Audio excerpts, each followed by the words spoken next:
الدولة المعتقلة، أخطر سجون العالم، ما مصير معتقلي تنظيم الدولة الإسلامية داعش. But it also means that, of course, there must be an international solution for the IS fighters. There must be an international court would be the best answer also to work out these issues. أعلنت قوات سوريا الديمقراطية في 23 من شهر آذار 2019 القضاء عسكريا على تنظيم الدولة الإسلامية داعش. وفي 25 من آذار طالبت الإدارة الذاتية لشمال وشرق سوريا المجتمع الدولي عبر بيان رسمي بتولي مسؤولياتها بشأن معتقلي التنظيم لإنشاء محكمة دولية لمحاكمتهم. ما هي المحكمة الدولية؟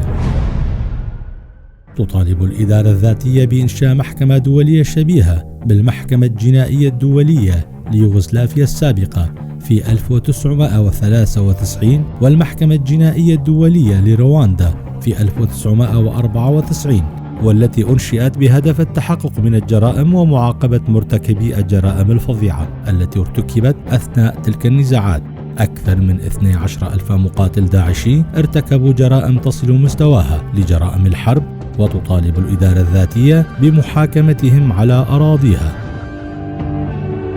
في 25 آذار 2019 وبعد يومين من القضاء على دولة داعش وتحرير بلدة باغوس، طالبنا في الإدارة الذاتية لشمال وشرق سوريا بتشكيل محكمة دولية لمقاضاة هؤلاء المجرمين، وطالبنا بأن يتم تشكيل هذه المحكمة في مناطق الإدارة الذاتية لشمال وشرق سوريا. ودخلنا بحوار مع المجتمع الدولي، وكانت هناك لقاءات بيننا وبين عدد من الدول المعنية بالأزمة في سوريا كالولايات المتحدة الأمريكية ودول التحالف وروسيا الاتحادية. تجاوبت معنا عدد من هذه الدول وكان موقفها إيجابيا، وكانوا مع تشكيل هذه المحكمة في هذه المنطقة كالسويد وفرنسا وهولندا وبعض الدول الأخرى. إنشاء محكمة دولية أصبح مطلبا عاما لغالبية الأطر والأحزاب السياسية وجميع المكونات في مناطق الإدارة الذاتية، وبالتحديد بعد العدوان والهجوم التركي على مناطق روج آفا شمال وشرق سوريا. طبعا إجراء محاكمة دولية لإعادات تنظيم داعش في منطقة شرق الفرات قد يكتسب أهمية سياسية إعلامية، كون داعش ارتكبت أفظع الجرائم في هذه المنطقة يعتبر حدث تاريخي مهم لمحاكمة داعش. أما بخصوص ربط موضوع الشرعية الدولية للإدارة الذاتية في شرق الفرات، لا أعتقد أن هذا يمكن أن يكون بسبب أن الإدارة الذاتية تعتبر هي جزء من سوريا. الإدارة الذاتية تعني بشكل أو بآخر سلطة سياسية، تعني نظام فيدرالي، وهذا الموضوع يخص السوريين بشكل عام، وتحديد شكل دولة سوريا فيدرالية أم لا مركزية ما إلى ذلك. هذا الموضوع يعتبر موضوع سيادي سوري يخص السوريون ولا يخص المجتمع الدولي.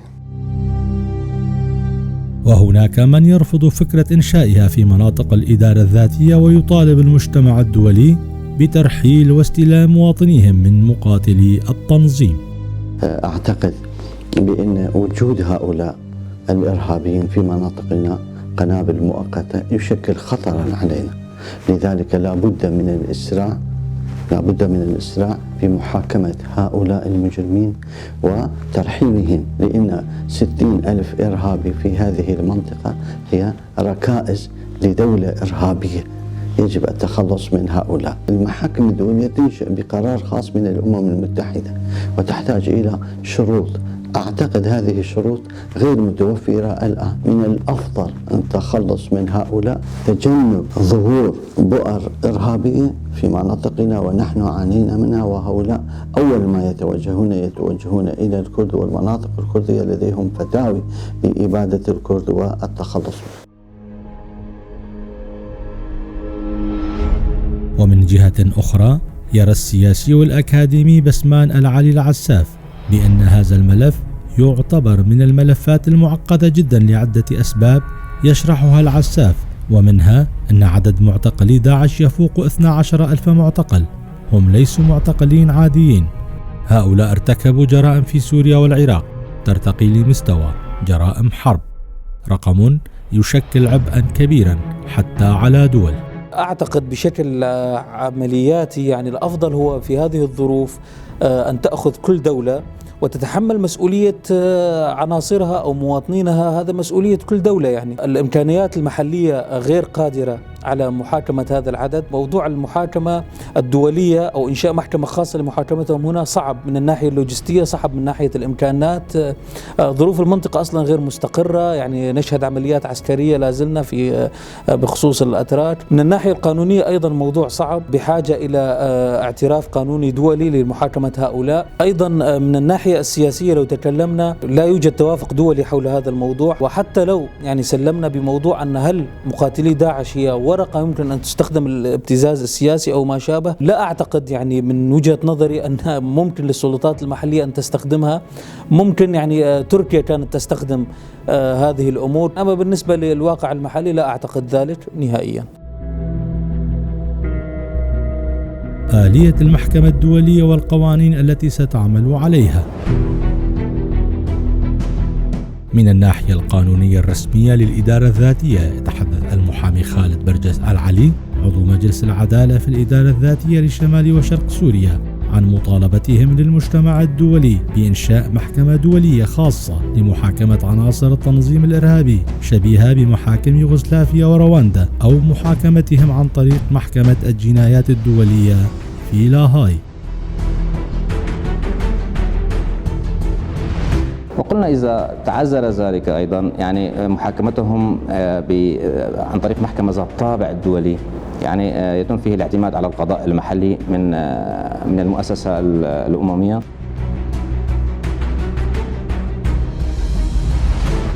القيادي مصطفى مشايخ رئيس التحالف الوطني الكردي في سوريا يرى بضرورة تحقيق هذا الأمر من جانبين، القانوني والسياسي، حتى تحقق العدالة مجراها. من الناحية القانونية يجب أن تكون المحكمة تحت الإدارة الذاتية أو تحت إشراف الإدارة الذاتية من الناحية القانونية. لماذا؟ لأن الجريمة وقعت على هذه الأرض. ثانيا المجرمون متواجدون هنا، وضحايا أيضا أصحاب الضحايا والذين يدعون عليهم أيضا موجودون. لذلك تتحقق العدالة أكثر إذا كانت المحكمة خارج المنطقة. من الناحية السياسية فلا بد من وجود إدارة أو حكومة محلية لتقديم تلك الدعم اللوجستي لإنشاء هذه المحكمة. يجب التواصل والتعامل مع الإدارة القائمة. هنا نستطيع القول إذن الإدارة واقع والتعامل معها أصبح واقعا، لذلك تأخذ نوعا ما من الشرعية الدولية.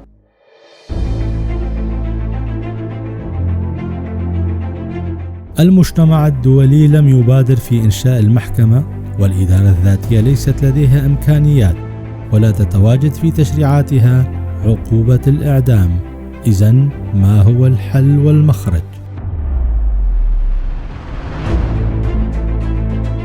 يتحدث المحامي فاضل موسى عن القوانين الملائمة لمحاكمة عناصر التنظيم، ويرى بوجوب محاكمتهم حسب القوانين الدولية أو حسب القانون السوري. فكرة إنشاء المحكمة الدولية في مناطق الإدارة الذاتية لمحاكمة المعتقلين الدواعش لديهم من الناحية السياسية فكرة سديدة، ولكن من الناحية القانونية ستترتب أعباء كبيرة على الإدارة الذاتية في سبيل إنشاء هذه المحكمة. هذه من ناحية. ومن الناحية الثانية النقطة الأهم، قوانين الإدارة الذاتية لا تنص على عقوبة الإعدام، والجرائم المرتكبة من قبل هذا التنظيم ترقى إلى مستوى جرائم الحرب التي يعاقب عليها بالإعدام. الأفضل برأيي أنه تتم محاكمتهم وفق قانون المحكمة الجنائية الدولية، على أراضي مناطق الإدارة الذاتية،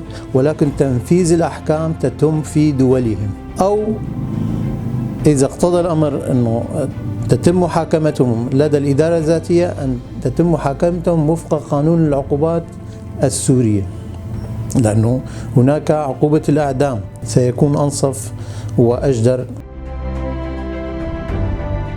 محكمة دولية أم ذات طابع دولي؟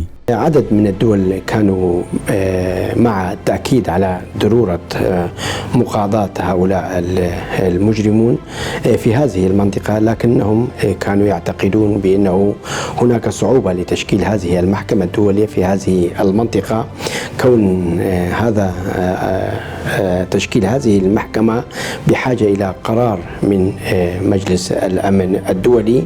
كان لديهم اقتراح آخر بتشكيل محكمة ذات طابع دولي مشتركة بين الإدارة الذاتية والدول التي لديها مواطنين في هذه المنطقة، لكننا ما زلنا نعتقد بضرورة تشكيل هذه المحكمة في هذه المنطقة، ويجب أن تكون محكمة دولية، وما زلنا نطالب المجتمع الدولي بالتعاون معنا بخصوص تشكيل هذه المحكمة. هناك مقترح آخر ربما يكون مخرجا للانتهاء من هذا الملف الشائك والخطير يطرحه المحامي خالد برجس. إذا كانت هناك مشاركة مع مثلا القوات التحالف أو يعني اتفقنا على محكمة ذات طابع دولي، سيكون تطبيق القوانين راجع للشروط والاتفاقات التي ستوقع بيننا. أما إذا كانت محاكم دولية أو برعاية مجلس الأمن، ففي العادة يعني تحدد تلك المحاكم قوانينها وأصول عملها. يعني في اجتماعاتنا مع الوفود الدولية يعني الكل كان يرحب والكل كان يقدر جهودنا والكل كان يتفهم وضعنا، ولكن كانوا يبدون أنه هناك بعض الصعوبات، وكانوا يعني يريدون مساعدتنا، ولكن إلى حد هذه اللحظة لا توجد خطوات عملية منهم. أين يقبع معتقلو داعش؟ قمنا بزيارة أحد أهم المعتقلات في مدينة الحسكة التي يقبع فيها أكثر من 5000 داعشي. السجن تأسس مؤخرا وهو تحت سيطرة قوات سوريا الديمقراطية.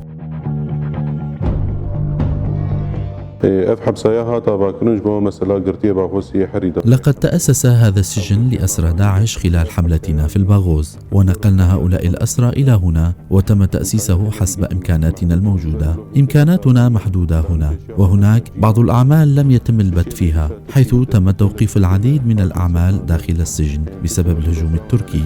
مثلا إعداد برامج بسبب الهجمات الأخيرة تم توقيفه، فالكثير من عناصر الحراسة والآليات تم أخذهم إلى الجبهات. الأسرى الموجودون عددهم يصل إلى 5000 مقاتل من التنظيم، جميعهم من الدواعش، والأسرى الذين تم نقلهم من الباغوز لا يوجد مدني بينهم، لم نحقق معهم، لذلك لم يتم محاكمتهم. لدينا العديد من الجنسيات. إنشاء المحكمة الدولية مرتبط بقيادة قوات سوريا الديمقراطية والدول الأوروبية والإقليمية. ما هو رأي معتقلي داعش بشأن مصيرهم؟ أبو محمد الأمريكي، اسم حركي، يحمل الجنسية الأمريكية من مدينة نيويورك، حاصل على شهادة في هندسة الميكانيك والطاقة من أمريكا. I don't know. I mean, no, there's nothing يعني. Maybe I crossed the border between Syria and Turkey and Syria illegally maybe. Besides this, there's nothing. The American استخبار they talk. What's going to happen to me? That this is the biggest problem that we have is not knowing what's our future. I would say that this kind of stuff has happened before. Whoever fought in Afghanistan and Shishan were sent back to Guantanamo and sent back to his country and received a judgment. And there's no other solution for them besides killing us, a death sentence, besides giving us a hukum for them, or letting us go. And that's not going to happen. They're not going to let us go. So if they don't give us a sentence, it proves that they don't believe in their own laws. That their laws are wahmi. How do you say this in English? Wahmi, like they don't have strong laws. They don't have principles. Yani, ما عندهم مبادئ. I ask the world and whoever is responsible for our situation to finish this situation quickly, because it's going to have a solution and it needs to have a solution. There's no doubt that it must have a solution. Like I said, most countries, they don't have a death sentence, so they need to find whatever solutions besides that for us, for our children, for our wives, for our families. And they need to move forward like they've done before in Guantanamo, in Bagram, in Abu Ghraib. These are all prisons that had terrorists, and they moved forward from it. معتقل آخر يدعى عبد الله نعمان يحمل الجنسية البلجيكية دخل سوريا مقاتلا مع جبهة النصرة في جبهات حلب بعد إصابته بفترة ورفضه مبايعة الجولاني أمير جبهة النصرة. سافر إلى أرض داعش كما يسميها في الرقة وانضم إلى التنظيم. الإجرام اللي أنا سويت أكيد انضميت للدولة، وثاني أنا هددت بلجيكا. بس المشكلة عندنا نريد نعرف المصير ونشوف أهلنا، بس هذه الأمور يعني أنا مش أتحاكم، أنا ما يهمني يعني أريد أطلع، فهمت؟ ما ضل هون بدون محكمة بدون مصير. أنا كيف يقولوا في العربي يعني أدفع الثمن طبعا وأتحاكم، دافع على نفسي وأنا والله ندمان. أريد فرصة ثانية، وبلجيكا يعني بلد ديمقراطي ضروري لازم يعني بلد بلجيكا ياخذوا مسؤوليتهم مثل ما تقولون متحدة ولا محكمة دولة ياخذوا مسؤوليتهم. فنحن سلمنا حالنا، فهمت؟ هم الأمراء والكوادر عطاهم فلوس هربوا على إدلب وتركيا، وأنا الآن نستنى بس يعني حقوقي. كم إما بلد يجي ياخذني لمحكمة دولة يجي. محمد من ألمانيا كان يعمل في قسم الإصدارات لدى التنظيم. يقول محمد: مثلما لم أكن أؤمن ببعض المبادئ في دولتي بألمانيا، كذلك لم أؤمن بالكثير من أفكار التنظيم بعد قدومي إلى هنا. أنا ولدت في ألمانيا وأنا كنت عايش في ألمانيا طول حياتي. يعني أفضل شيء كانوا يعني طبعا إذا بلدي يحكمي ألمانيا، وأنا الله أعلم حتى أنا عارف ألمانيا يقبل، ولكن يعني محكمة دول ليس مشكلة. يعني أنا فقط أريد موجود حكم، أريد فقط أن نعلم ماذا بيصير معنا، ماذا حكم. أنا أقبل حكم، يعني أنا سويت غلط وأقبل. إذا كانوا محكمة دولي أنا أقبل، ماذا أعمل؟ يعني إذا الدول لا يريد يحاكم أفضل كانوا في بلدي طبعا. يقول مصطفى شداد محمد أبو سلامة الرافعة: جئت إلى سوريا لأبحث عن أخي الذي قدم للانضمام إلى جبهة النصرة وقتل في بادية تدمر، لكنني لم أجد نفسي سوى أنني منضم لتنظيم الدولة داعش. مصطفى الإسباني كان قد اعتقل وحكم ب5 سنوات في إسبانيا قضاها في السجن بسبب تجارة المخدرات. ما عارفين رأسنا إيش حيصفونا، حيقتلونا، حيعدمونا، ما عارفين رأسنا صراحة. يعني صراحة أنا تعرف الآن نفسي تعبانة وأتمنى أن أصلح مع بلادي وأرجع لبلادي. أنا تعبت والله، بنتظر منهم يعني صراحة انتظر منهم الشفقة. يعني بدنا نرجع لحياتنا الطبيعية. يعني أنا أفضل أروح على بلادي، حكم هناك ولا هنا ولا هذيك، أنا أفضل أروح على بلادي. أهالي الضحايا والشهداء لن نقبل سوى بمحاكمتهم هنا أمام أعيننا.